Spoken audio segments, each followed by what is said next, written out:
In 2004, a 16-year-old Nashville native was arrested for the death of Johnny Allen. In 2006, that same 16-year-old girl was convicted of first-degree felony murder and sentenced to life in prison. This created a massive uproar across America and gained attention from many different news outlets and sources. The question arises, why all this fuss for a 16-year-old murderer?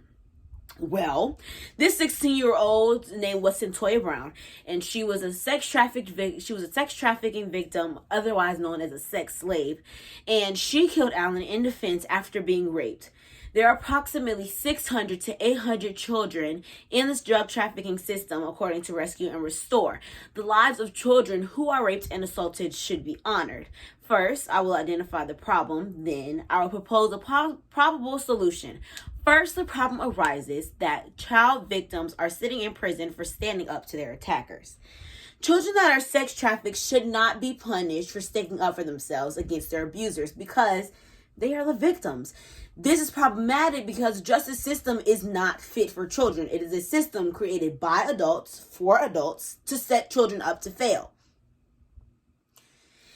The U.S. is the only country in the world where kids as young as 13 have been sentenced to life in prison without the possibility of parole.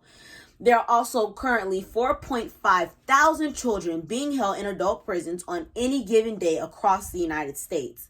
This is a major problem. The amount of kids in the adult prison system does not get enough attention. The fact that there are children sitting in prison for standing up to their attackers, for someone who physically, mentally, and emotionally took advantage of them. Approximately 300,000 American children are at risk for commercial sexual exploitation and sex trafficking each year, with 13 to 14 being the average age a child is forced into sexual acts. We are not taking into consideration the fact that these are still children, that they are somewhat incapable of defending themselves against bigger forces. We have these children afraid and finally taking a stand against their attackers, and the first thing we do is put them into the prisons with the very people that put them there. First, let me clarify something. Child sex trafficking refers to the recruitment, harboring, transportation, provision, obtaining, patronizing, or soliciting of a minor for the purpose of a commercial sex act, as told by justice.gov.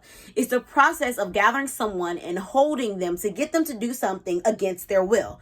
We have children living ordinary lives, being taken by complete strangers, and being forced to live an irregular life. We often see drug trafficking glorified in the movies, and it is most time overlooked as a major problem, when in actuality it is a serious problem in need of a very real solution. Justice.gov says it is important to emphasize that the children involved are victims. Pimps and traffickers manipulate children by using physical, emotional, and psychological abuse to keep them trapped in a life of prostitution. We are victimizing the abuser, and that is never okay. We must take into account the fact that these children had families and friends, and they were living normal lives before they were taken into these systems. We are told that some of our most vulnerable children also face the threat of being victimized by commercial exploitation. Runaways, throwaways, sexual assault victims, and neglected children can be recruited into a violent life and forced prostitution. At this point, you should, if you hadn't already, know that this is a serious problem that deserves to be treated as such. Most of the children incarcerated for these crimes are females, and overwhelmingly females of color. You see, as a female of color, I can't begin to imagine what these girls must be feeling. Going through a system that is not on their side, knowing that no matter how much truth you tell, the lies will prevail. In 2017, Black children accounted for 52% of juvenile prostitution arrests, and girls accounted for 61% of prostitution arrests. We talk a lot about how much females are abused, but we aren't talking about the amount of women who are abused and being penalized for being so. With Black girls being only 1% of the population in Kings County, They account for 52% of the child trafficking survivors, 84 of which are female.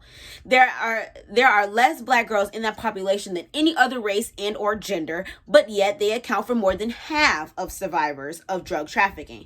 Cannot imagine what it would be like to be taken from my family. We talk all the time, it couldn't happen to me. If it was me, things would have been different. There's no way I would let this happen, but you will never know how to respond to a situation like that until you are forced to respond to it. We put these girls in jail after they've dealt with so much trauma. It's sad to say that we as a society have normalized making the victim feel bad for not being able to stand up for themselves. In a situation where that is 9 times out of 10 impossible. You see, failure to treat these children as survivors of violence means not only are they left without support to properly cope with and heal from their trauma, they are pushed into a system where they will be exposed to conditions like being handcuffed, searched, and confined that exacerbate trauma, especially that caused by sexual violence. I know people who still will not talk about the sexual abuse that they went through. It's not something you just magically get over. It takes time and support to overcome that type of trauma. It's not something that just affects one part of you. It messes with you mentally, physically, emotionally, and spiritually. When you place the stress of being in jail on top of all of that, is a recipe for disaster. Jails are filled with people who have murdered, stolen, kidnapped, raped, and committed a multitude of heinous crimes, while we're subjecting children to the worst of worlds with the worst of adults for unjustified sentences. So, I've explained the problem, and we understand that these children are worth honoring. I would like to propose the following solution. To solve this problem, all incarcerated victims of sex trafficking who are convicted of crimes should be exonerated and placed in court-sanctioned group homes and therapy. Sometimes courts make mental health a precursor to other benefits. In these cases of these children, the benefit is the therapy. The benefit is the peace of mind, the ability to be reunited with your family in a healthy manner. The benefit is that these court-mandated treatments may also offer indirect mental health. Researchers have repeatedly documented the harmful effects of incarceration on mental health. This, accompanied by the mass of psychological damage, being sexually assaulted is one of the best solutions to a problem like this. To create a safe space for children to live, to talk amongst people that understand what they're going through, to get professional help that they so desperately need and deserve. These quotes from Good Therapy demonstrate how it is one way to right the many wrongs that we have committed by putting these children in jail in the first place. Psychology Today says that the feeling as if no one gets us or understands our perspective can leave us feeling hopeless and distant from the rest of our society and humanity as a whole. These group homes would allow kids to talk to one another about their experience, to have someone to be able to comfort them and let them know that they understand and that everything is going to be okay, to be a shoulder to cry on when you need one. I know from personal experience that feeling of disclusion, like everyone is hearing you, but no one is listening to what you're saying. It took a good friend who knew what I was going through to let me know that everything was going to be okay, that together we can all get through this. That's what these kids need at times like this, a sounding board, someone to let them know that everything is going to be okay, to put everything in perspective for them. Putting them in a place that will develop them mentally will make them better and will put them on a better track to success than prison ever could. Allowing these adults to take advantage and prey on young children with nothing but a slap on the wrist has to be stopped. While working on keeping children out of the traffic system and out of jail, we also have to get the children in jail who are in the traffic system out of jail. And rehabilitated and ready to take on the wonders that this world has to offer. It begins with a simple step. Unify. Get these children together. Engage. Allow them to talk to one another about their experiences and what they're going through and mingle amongst themselves. And the most important of the three is to renew. Give them a fresh start, a clean slate to start over in any areas they felt were destroyed by the predicament they were in. So let's review.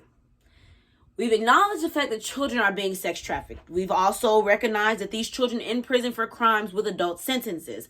We've identified the definition and what it means to be sex trafficked, and we've offered a solution to the problem that we see. Had Centoya Brown been unified with children like herself and been able to engage in dialogue with them, it would have opened her eyes. It would have allowed the healing process to begin on a teenager who was sexually abused and in prison for the death of her rapist.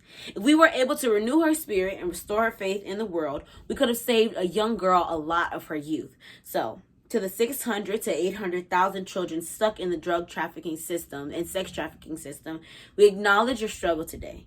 We accept our responsibility to help you, and we make the promise to insert ourselves wherever we can to help as many children as we can. We promise to make your future so bright that you'll need shades.